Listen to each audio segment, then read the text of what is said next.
Top call का sting लाइए और दिखाइए गाबा सर को स्क्रीन पे। गाबा सर गुड मॉर्निंग। गाबा सर का तो स्ट्रिक्ट शेड्यूल मैम ही कर देती हैं, बस ये क्या है बीच में उठ के फ्रिज चले जाते हैं इसलिए बच जाते हैं। गाबा सर गुड मॉर्निंग। आज का प्रेफर्ड पिक कौन सा, टॉप कॉल कौन सा? Good morning. बीच में उठ इसलिए जाता हूँ क्योंकि सुबह 7 बजे बैठता हूँ, 4 बजे तक कंटिन्यूस बैठता हूँ, तो पीठ में बहुत दिक्कत होती है, तो कभी कभी उठ जाता हूँ और कुछ नहीं। Anyway, thank you very much. आज 1 बजे का हमारा शो है, मैं आपको याद दिला दूंगा। अच्छा, स्टॉक जो मैंने चुना है, ये अनुज ने मुझसे 4-5 दिन पहले पूछा था। उस समय भी अच्छा बाय सिग्नल था, जनरेट किया था। स्टॉक का नाम है ब्रिटानिया। आज भी बेस बढ़िया बना है, करीब 2 हफ्ते का बेस है, लेकिन स्ट्रक्चरली जगह अच्छी है बाउंस करने की, अगर बाउंस करना है तो। ट्रेड कर रहा है 4549 पर ब्रिटानिया। मेरे ख्याल से स्टॉप होगा 4529 का, बस। टारगेट है 4600। इसमें सेफ्टी थोड़ा ज्यादा है ब्रिटानिया। ओके, ब्रिटानिया यहाँ पर सेफ्टी है, तो ये आपकी ट्रेड। सचिन को जोड़ते हैं। Sachin good morning. सचिन बताइए आपकी trade. Good morning Anuj ji, good morning Ashish ji. Good morning साहब। यहाँ पर बिकवाली करने की सलाह होगी एंड रिकमेंडेशन हमने हमारे क्लाइंट्स को भी दिया है। टाटा मोटर्स का स्ट्रक्चर इस पूरे सीरीज में काफी वीक रहा है, इनफैक्ट वीकेस्ट स्टॉक रहा है इस पूरे ऑटो पैक में। एंड हाल फिलहाल में भी जो रिकवरी हुई थी ऑटो में, वहां पर इसने पार्टिसिपेट नहीं किया है। अगर हम डेली चार्ट पे देखें तो एक क्लासिक बेरिश फ्लैग फॉर्मेशन है। 600 का जो एक इम्पॉर्टेंट सपोर्ट लेवल है वो इसने 2 बार रीटेस्ट किया है। जिस तरीके से फिलहाल 60 मिनट्स का डेटा नजर आ रहा है, मुझे लग रहा है जल्दी इस पर्टिकुलर लेवल के नीचे भी एक ब्रेकडाउन स्विंग एस्टैब्लिश होना चाहिए। और उसी लिहाज से मुझे लग रहा है ड्यूरिंग द डे ये पर्टिकुलर लेवल जैसे ही टूट जाता है तो लगभग अराउंड 592 के आसपास के स्विंग्स बन सकते हैं। पोजिशनल टारगेट होगा अराउंड 585 का। बिकवाली करनी है टाटा मोटर्स के फ्यूचर्स में। स्टॉप लॉस आपको लगाना है 610 पर। Okay, excel call Tata motors पे सचिन की तरफ से। सतपुते साहब गुड मॉर्निंग। आज का preferred pick. Morning Ashish ji, morning Anuj ji and morning everyone. Ashish ji देखिए, नजर जो है वो है एसआरएफ पे।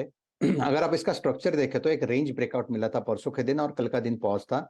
और ये जो रेंज ब्रेकआउट है, ये जो फ्लैग फॉर्मेशन का ब्रेकआउट है, इसने अपने इंपॉर्टेंट क्लस्टर था, जो रेजिस्टेंस था, जहां पे 200 डीएमए 100 डीएमए आता है, वहां इसके ऊपर क्लोज दिया था। यहाँ पे कहीं ना कहीं लगता है कि एक बड़ी शॉर्ट कवरिंग रैली आनी बाकी है, क्योंकि रेंज का ब्रेकआउट है।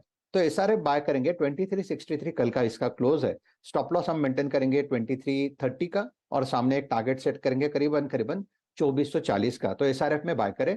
काउंटर अगर आप देखें, रिस्क टू रिवॉर्ड के लिहाज से बढ़िया बनता है, क्योंकि कल इसमें एक माइल्ड प्रॉफिट टेकिंग हुई है, तो प्रॉफिट टेकिंग के बाद फिर से रैली आएगी। That is the structure of SRF. Okay, SRF यहाँ पर आपको बाय करना है। मानस के पास चलते हैं। मानस गुड मॉर्निंग। मानस आपकी trade. Good morning Anuj ji, good morning Ashish ji, good morning sir. तो देखिए, इंडियन होटल्स पे खरीदारी करनी है।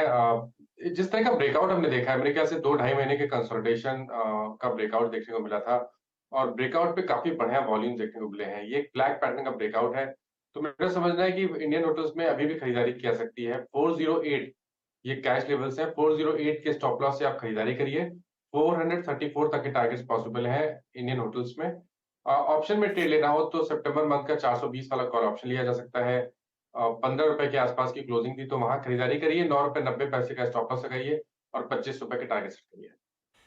हाँ, इंडियन होटल्स कल ने हाई छू रहा था 420 का, चाहे तो कॉल खरीद लीजिए, अभी और तेजी तूल पकड़ेगी भाई साहब। सेठ साहब गुड मॉर्निंग। सेठ साहब आज का preferred pick. Good morning Ashish ji, good morning Anuj ji and everybody on the panel. Ashish ji, मेरा आज का टॉपिक रहेगा वोल्टास। वोल्टास का स्ट्रक्चर ऐसे देख के लगता है कि इसमें बॉटमिंग आउट हो चुकी है। डेली चार्ट देखें तो यहाँ पे एक हायर लो भी एस्टैब्लिश हो गया है। डेली चार्ट में एक ट्रायंगल ब्रेकआउट भी हम देख रहे हैं, और परसों के 17 में एक स्ट्रॉन्ग बुलिश कैंडल देखा था, कल स्टॉक ने रेस्ट किया था। लाइन चार्ट्स पे there is a swing breakout, तो वोल्टास बाय करें। 855 का प्राइस है, टारगेट्स रहेंगे 880 के, और स्टॉप लॉस रहेगा 840 का। ओके, वोल्टास खरीदारी करनी है। वाकई रह रहे कि अच्छा बाइंग आती हुई, शायद बॉटम बन चुका है स्टॉक का, तेजी और तूल पकड़ती हुई नजर आए। सारे ट्रेड रिकैप करूंगा, आज स्पेसिफिक सारे हो चुके। शरद अवस्थी साहब के पास जा रहा हूं। फंडामेंटली का पिक एंड चूज करना है, या फिर एसएमआईएफएस में ये लोग सबसे प्रेफर्ड पिक के तौर पे कौन से स्टॉक को रख रहे हैं इस समय? शरद जी गुड मॉर्निंग, कौन सा है साहब? गुड मॉर्निंग जी। मुझे लगता है रिलायंस डिसेंटली करेक्ट हो चुका है ऊपर से, और यहाँ से हमारे टारगेट्स लगभग 3,031 रुपए के हैं, जो 25 से 30% अपसाइड है। और कंपनी जानी मानी कंपनी है, और दूसरी बिजनेस हमारे हिसाब से स्टेबल रहना चाहिए आने वाले समय में। नए किकर्स जो हैं लॉन्ग टर्म में एस्टैब्लिश बिजनेसेस में से रिटेल में आने चाहिए। रिटेल में ग्रोथ वगैरह काफी फोकस्ड रहनी चाहिए। ज्यादातर जो खर्च कंपनी को करना था वो हो चुका है, और अब ग्रेजुअली चूंकि वो लगभग 70% शायद पिन कोड्स को ऑलरेडी केटर कर रहे हैं, तो बहुत ज्यादा एक्सपेंशन की वहां जरूरत नहीं पड़ेगी।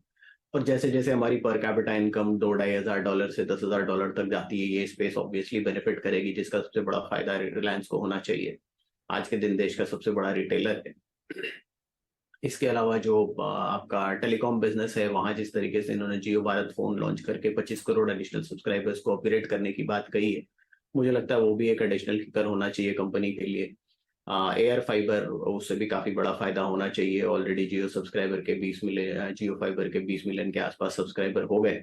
आने वाले समय में मुझे लगता है वहां भी डिसेंट ग्रोथ काफी मिलनी चाहिए, जिससे आरपूज में काफी बढ़िया इंप्रूवमेंट आना चाहिए। 5G स्टैक वगैरह डेवलप करके एक इंटरनेशनल अपॉर्चुनिटी भी निकल के आती है, जो जैसे जैसे कंपनी इनकैश करती है वहां से आना चाहिए, काफी बड़ा बेनिफिट।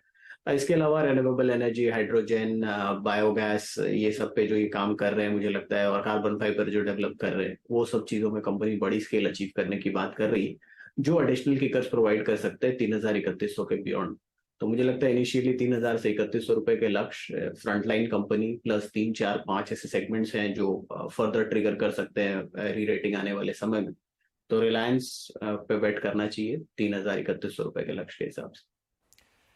बढ़िया। रिलायंस इंडस्ट्रीज दिग्गज करेक्टिव मोड में है, पर इस करेक्शंस में अब शायद खरीदारी करने के मौके लंबी अवधि के लिहाज से 3,031 तक के लक्ष्य हासिल करता हुआ शायद नजर आए। रिलायंस की चर्चा हुई है, फिर से आगे भी होगी जब मैं रिकैप करूंगा। दोनों के लिए डिस्क्लेमर पहली स्क्रीन पर रख देता हूं। इस चैनल का स्वामित्व प्रबंधन रिलायंस इंडस्ट्रीज के पास है। कोई ट्रेड, कोई इन्वेस्टमेंट करना हो इस कंपनी रिलायंस में, तो प्लीज किसी इंडिपेंडेंट एडवाइजर से भी कंसल्ट करिए। क्विकली रैप अप कर रहा हूं। गाबा सर ने शुरुआत करी ब्रिटानिया। स्ट्रक्चरली जहां खड़ा है अट्रैक्टिव लग रहा है, सेफ्टी वाला बेट है। 45.29 का स्टॉप, 4600 के लक्ष्य। सचिन को टाटा मोटर्स से दिक्कत है भाई। सीरीज में सबसे वीक कड़ी थी ऑटो सेक्टर की, और दबाव शायद गहरा है। 610 का स्टॉप, 592, 585 तक के लक्ष्य। सत्वे साहब कह रहे हैं एसआरएफ जिस तरह से रेंज के बाहर निकल रहा है, कुछ इंपॉर्टेंट क्लस्टर्स के ऊपर जा रहा है, शायद बढ़िया शॉर्ट कवरिंग के मूव्स स्टॉक में अभी पेंडिंग है। 2330 का स्टॉप, 2440 के लक्ष्य। मानस इंडियन होटल्स पे दाव लगा रहे हैं, खरीदारी करने का मन, कल गजब का मूव दे रहा था। 408 का स्टॉप, 434 के लक्ष्य। चाहे तो 420 का कॉल इंडियन होटल्स का खरीदा सकता है सितंबर सीरीज का। वोल्टास, सेठ साहब कह रहे हैं भाई इसमें बॉटम बन चुका है, और धीरे धीरे हम देख भी रहे हैं बढ़िया एक्यूमुलेशन स्टॉक में चले जा रहा है। खरीदने का मन, 840 का स्टॉप, 880 के लक्ष्य।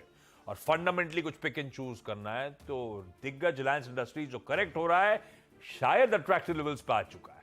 लंबी अवधि के लिहाज से 3,031 तक के लक्ष्य।